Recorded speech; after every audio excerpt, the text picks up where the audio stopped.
జై గురుదేవ్. శ్రీ గురుభ్యో నమః. యోగా సిరీస్ 8వ భాగానికి సుస్వాగతం. నిన్నటి వరకు మనం ఆసన గురించి తెలుసుకుందాం. ఈరోజు మనం తెలుసుకునే విషయము ప్రాణాయామ.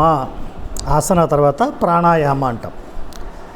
ప్రాణాయామ అంటే ప్రాణశక్తిని ఆయామము చేయుట అని ఒక అర్థం. ఆయామము చేయుట అంటే ఏంటి అంటే క్రమబద్ధీకరించుట అనే భావం ఉన్నది. మనిషిని దీర్ఘాయుష్యుగా చేస్తూ ఎటువంటి అనారోగ్యాల బారిన పడకుండా మన శరీరంలో ఉన్నటువంటి అన్ని భాగములు కూడా చక్కగా పనిచేయడానికి మన ఋషులు అందించినటువంటి ఒక అద్భుతమైన బ్రహ్మాస్త్రము ఈ ప్రాణాయామము. ప్రతి ఒక్కరు కూడా ఈ ప్రాణాయామ తప్పకుండా నేర్చుకొని ప్రతిరోజు దీన్ని సాధన చేయాలి. ఎందుకంటే మనిషి జీవించడానికి కావాల్సింది ప్రాణశక్తి. ఈ ప్రాణశక్తి కేవలం ఆహారం నుంచే కాదు, గాలి, నీరు, సూర్యరశ్మి, ఇంకా అనేక రకమైన సోర్సెస్ నుంచి ప్రాణశక్తి మనకు అందుతూ ఉంటుంది. సో ఆహారం లేకుండా కూడా వివిధ సాధనల ద్వారా ఎంతో కాలం జీవించినటువంటి యోగులు చాలామంది మనం చదువుతూ ఉంటాం, కథలు వింటూ ఉంటాం. ఇది ఎలా సాధ్యమంటే ప్రాణాయామ అనేది ఒక ముఖ్యమైన సాధన అన్నమాట. ఏంటి ప్రాణాయామ అంటే ఇది మనకి మన శరీరంలో 72,000 నాడులు ఉన్నాయి. సెంట్రల్ నర్వస్ సిస్టమ్ అంటాం అన్నమాట. ఈ 72,000 నాడుల ద్వారా ప్రాణశక్తి అనేది మన శరీరంలోని అన్ని భాగాలకి కూడా ప్రసరిస్తూ ఉంటుంది. ఏ విధంగా అయితే కరెంటు తీగల్లోంచి మనకి కరెంటు ప్రవహిస్తూ ఉంటుందో ఆ విధంగా ఈ నాడుల ద్వారా ఈ ప్రాణశక్తి అనేది అన్ని భాగాలకి సప్లై చేయబడుతుంది.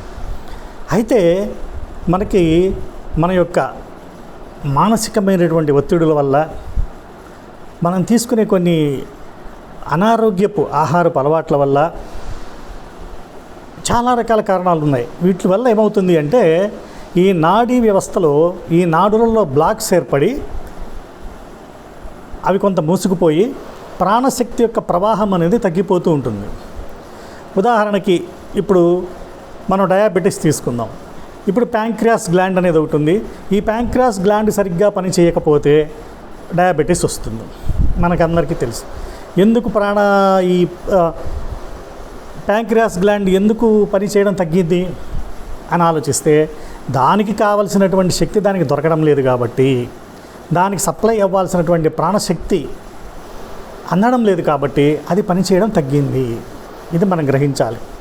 మరి దీన్ని కేవలం బయట నుంచి మనం ఇన్సులిన్ ద్వారా కాంపెన్సేట్ చేస్తున్నాం, కానీ ఈ ప్యాంక్రియాస్ గ్లాండ్ని మరలా రిజ్యువినేట్ చేసి మరలా దానికి శక్తినిచ్చి అది మళ్ళీ తన పని తాను చేసుకునేటట్టు చేయాలి అంటే ఇది కేవలం ఒక యోగాలో ఈ ప్రాణాయామ ద్వారా మాత్రమే సాధ్యమవుతుంది. ఈ విధంగా అన్ని భాగాలకి, అది కిడ్నీస్ కావచ్చు, లివర్ కావచ్చు, ఏ భాగమైనా కావచ్చు, అన్ని భాగాలకి కావాల్సిన విధంగా మనం ప్రాణశక్తిని పంపించగలగాలన్నమాట. మనకి మన శరీరంలో ఊపిరితిత్తులు అనేది చాలా ప్రధానమైన భాగం, శ్వాస. ఈ శ్వాస ద్వారా ఈ ప్రాణశక్తిని గ్రహించి దీనిని ఈ నర్వస్ సిస్టమ్ ద్వారా అన్ని భాగాలకి సమానంగా పంపేలా చేయడమే ప్రాణాయామం. సో ఈ ప్రాణాయామంలో అనేక రకాలు ఉంటాయి. విభాగ ప్రాణాయామని, ముద్రా ప్రాణాయామని, సుఖ ప్రాణాయామని, మహత్ ప్రాణాయామని, ఇలా చాలా రకాల ప్రాణాలు ఉంటాయి. ఇవన్నీ కూడా ఒక సిస్టమేటిక్గా ఒక శాస్త్రీయమైన పద్ధతిలో మీరు చక్కగా నేర్చుకొని దీన్ని ప్రాక్టీస్ చేయవలసి ఉంటుందన్నమాట. కాబట్టి ఈ ప్రాణాయామం అనేది ఒక అద్భుతమైన సాధనం. మీ శరీరము అనారోగ్యానికి గురైందన్నా, తొందరగా మీకు వృద్ధాప్యం వచ్చేస్తుంది అన్నా, శరీరం ముడతలు పడుతుంది అన్నా, ఇవి అన్నీ అంటే ప్రాణశక్తి లోపం యొక్క సూచనలు అన్నమాట.